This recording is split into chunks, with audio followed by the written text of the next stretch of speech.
Friends, welcome to Rishu creations. Friends, ఇక రాబోయే కథలో అయితే ఇక మహేంద్ర మనోని దత్తత తీసుకున్న కార్యక్రమంలో అయితే రిషి ఎంట్రీ అయితే ఇస్తాడు.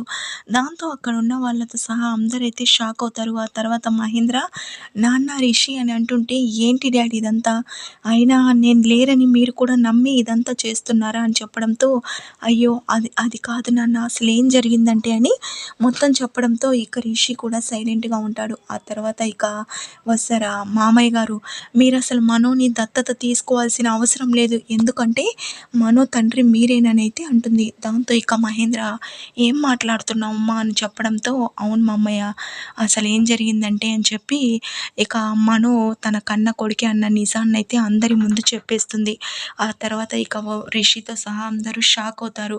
ఇక అదే విధంగా అనుపమ ఇక మహేంద్ర తప్పు ఏం లేదని, అసలు ఏం జరిగిందో మొత్తం నిజమైతే చెప్పేస్తుంది. దాంతో ఇక రిషి కూడా అర్థం చేసుకుంటాడు. ఆ తర్వాత ఇక మహేంద్ర చాలా హ్యాపీగా ఫీల్ అవుతూ, అయితే నాకు ఇద్దరు కొడుకులు అన్నమాట అని చెప్పి చెప్పడంతో ఇక రిషి కూడా అర్థం చేసుకొని ఇక మనోని తన తమ్ముడిగా అయితే స్వీకరిస్తాడు.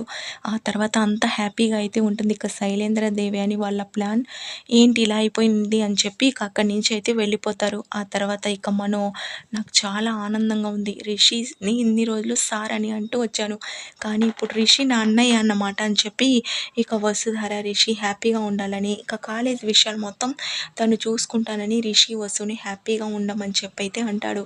ఆ తర్వాత ఇక వసుధర రిషిని అయితే అందరూ కలిపి హనీమూన్‌కి అయితే పంపిస్తారు. ఇక అక్కడ రిషి, వసు చాలా ప్రేమగా అయితే ఉంటారు.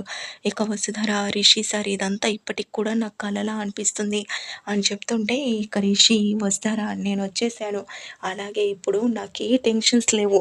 ఎందుకంటే ఒకప్పుడు డ్యాడ్‌ని చూసుకోవాలి, డ్యాడ్ ఏమైపోతారో అని అనుకునేవాడిని.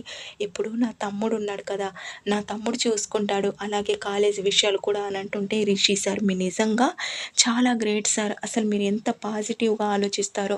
మీలాంటి కొడుకు ఉంటే అందరికీ, మీలాంటి కొడుకున్న తల్లిదండ్రులు అదృష్టవంతులు అని చెప్తూ ఉంటే, అలాగే నీలాంటి భార్య ఉన్నా కూడా నేను కూడా చాలా అదృష్టవంతుడిని. నా గురించి ఎంతలా నమ్మావు వస్తారా, నేనున్నానని అందరినీ కూడా నమ్మించావు. నువ్వు నిజంగా చాలా గ్రేట్ అని అంటుంటే, సార్ అలా అంటారేంటి సార్, మనిద్దరం ఒక్కటే కదా, అయినా మీరు తప్పకుండా తిరిగొస్తారని నాకు తెలుసు సార్. అయినా ఇన్ని రోజులు అసలు ఎక్కడున్నారు సార్, ఆ విషయాలు ఏం చెప్పలేదు అని అంటుంటే, ఎక్కడున్నానో ఏం చేసేవాడినో నాకు కూడా తెలియదు వస్తారా, కానీ సడన్గా పేపర్లో మన కాలేజ్ గురించి మీ ఫోటోలు పడడంతో ఒక్కసారిగా నాకు జరిగిందంతా గుర్తుకొచ్చింది అని చెప్తాడు.